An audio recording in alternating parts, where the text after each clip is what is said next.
Hello all, welcome back to the next one. Let's start the automation framework journey. Let's first take a look at how the automation framework structure should look like and the way we're gonna create our project. So I created a small document for you guys.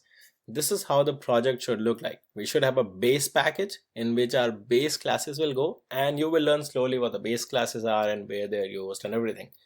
So right now let's just concentrate on the hierarchy or structure, and we will go into the detail of everything as soon as we just go into the lecture slowly. There's going to be a lot of lectures on this. Then we will have a package for pages in which we will put our page classes because we are following the page object model. Then we'll have a package for tests in which we will have our test classes. Then we will have one more package, we will call it utilities, in which we will put our utility classes, and there could be many utility classes like reading data or maybe doing some actions, operations, maybe just taking screenshots and all those kind of things. They come under utility things.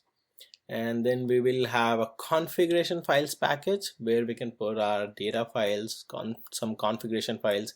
This could vary depending on different applications, so that's why it's on the last. And then definitely we will have a screenshots folder where we will save our screenshots when we take the screenshots. So this is just a folder. There's going to be no coding inside it. This is just going to be to take the screenshots, to store the screenshots. So let's just close this guy. Once I close this, I want to open the PyCharm. So till now we were working on Selenium WD2 tutorial, and now I want to create a new project for especially for the automation framework, so we able to follow the content, be able to follow the flow of framework. We don't want to mix the packages inside this project. So I'm going to click on file and new project. I'm gonna name it maybe, yeah, let's code it. I'll just name it let's code it because we're testing our own website, and then click create. I want to open it in new window, so let's click OK,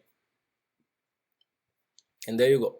Now we have this one, and if we see, we have two PyCharm instances open. This is the one that we previously had, and this is the new one. So in this one, let's just go ahead and create packages. So I'm going to right click the project, click new, create, and then I'm going to create a Python package. Let's call it base, right? When we create the package, it automatically creates the init file, and I think you know about it from the previous lectures. It is the file that's needed to run Python classes. Then I'm going to again click on the project, right click, and new Python package. Let's call it pages. And once we create the pages, I'm gonna again right click, new, and Python package. Let's call it tests. So I'm calling it tests. I think I don't want to call it test just without s because there's something inbuilt in Python, so maybe I'm just calling it test, or I can change the name later if we see some conflicts. So let's click OK.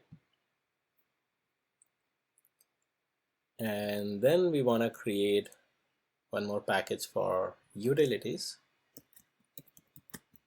Utilities, yes.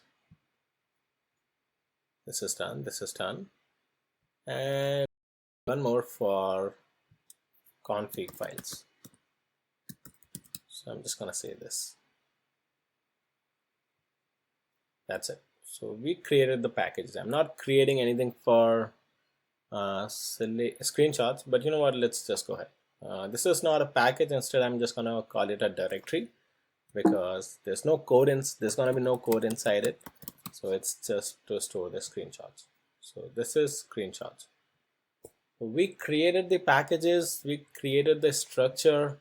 I think I just wanted to keep it short. I just wanted to show you how the project should look like, what kind of packages it could have, what is going to be the hierarchy or structure of the framework. And there could be more packages or less packages. It just depends on what we are doing. So this is not something really concrete or everyone should do the same thing, but this is one way to do it. And so I would just say that's about it, guys. I'll see you in the next lectures, and thanks for running this one.